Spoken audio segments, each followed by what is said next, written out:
In today's video, I'm going to teach you how to refund clients in FreshBooks.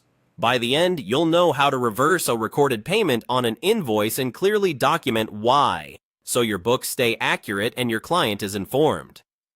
First, open FreshBooks and sign into your account so you land on the dashboard. Make sure you're using a profile with the right permissions to edit invoices and payments.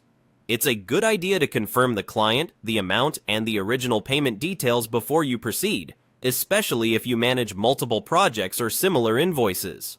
From the dashboard, head to the Invoices section. This is where all your billing activity lives. You can use search or filters to quickly narrow things down by client status or date. Take a moment here to verify you've picked the exact invoice that needs a refund to avoid touching the wrong record.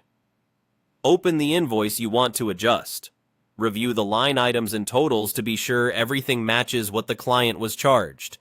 If the invoice shows as paid or partially paid, you'll see its payment history further down the page.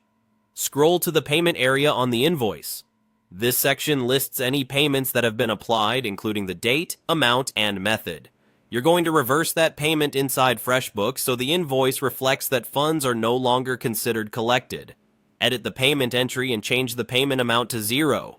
This effectively removes the recorded payment from the invoice, reopening the balance due in your books. In the notes or memo field for that payment, add a clear explanation. Something like refund issued due to duplicate charge, along with the date and how the refund was processed. If you refunded the money through your bank, card processor, or another platform, include the reference number or transaction ID in this note for easy tracking. Then confirm your changes so the update is saved. A quick tip: making the payment 0 in FreshBooks adjusts your records, but it does not move money back to the client by itself. Always ensure you've actually returned the funds through the same method the client used, and use the note to link your accounting record to that real-world refund.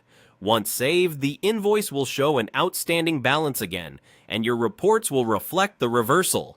You can resend the updated invoice or a brief message to the client to confirm the refund has been processed and documented. That's it, your refund is now recorded cleanly with a clear paper trail for you and your client.